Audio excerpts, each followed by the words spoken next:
બાળમિત્રો, આજની વાર્તાનું નામ છે વાંદરો અને મગર. એક નદી કાંઠે જાંબુડાનું મોટું ઝાડ હતું.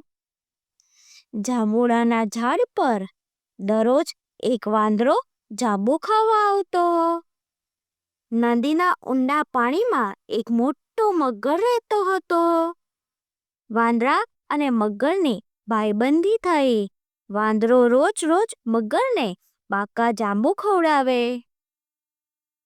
મગર એકવાર થોડા જાંબુ મગરી માટે લઈ ગયો. મગરીને જાંબુ બહુ ભાવ્યા.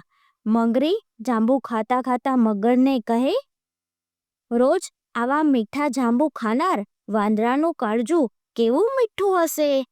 તમે એને લઈ આવો તો હું તેનું કાળજું ખાઉં. મગર કહે, તે હવે મારો ભાઈબંધ થયો છે.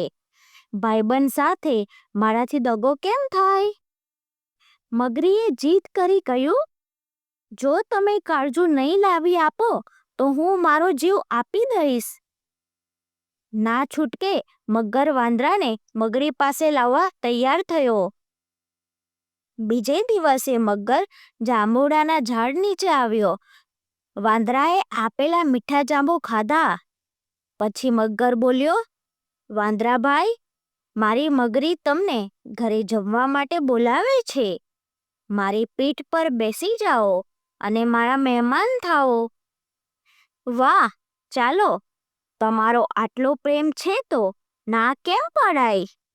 એમ કહેતો વાંદરો કૂદીને મગરની પીઠ પર બેસી ગયો. મગર પાણીમાં આગળ સરકવા લાગ્યો. બંને વાતોએ વળગ્યા. અડધે રસ્તે જ ભોળા મગરે મગરીના મનની વાત વાંદરાને કરી દીધી. મગરની વાત સાંભળી વાંદરાના હોશ ઉડી ગયા. થોડી વારે સ્વસ્થ થતા મગરીથી બચવાનો ઉપાય શોધી કાઢ્યો. વાંદરો કહે, મગરભાઈ, તમે પણ ખરા છો. તમારે આ વાત મને પહેલેથી જ કહેવી હતી ને. મારું કાળજું તો હું ઝાડ પર મૂકીને આવ્યો છું. ચાલો પાછા જઈ કાળજું લઈ આવીએ. મગર વાંદરાની વાત સાચી માની પાછો કિનારા તરફ વળી ગયો. કિનારો આવતા વાંદરો એક મોટો કૂદકો મારી ઝાડ પર પહોંચી ગયો. પછી કહે, મૂર્ખ મગર, કાળજું તે કાંઈ ઝાડ પર મુકાતું હશે? તું તો દગાખોર છે. ભાઈબંધને દગો દેવા તૈયાર થયો.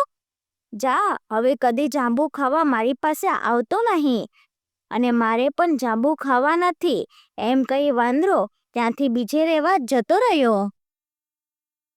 આ વિડીયોને લાઈક કરો, શેર કરો અને અમારી ચેનલને સબસ્ક્રાઈબ કરો.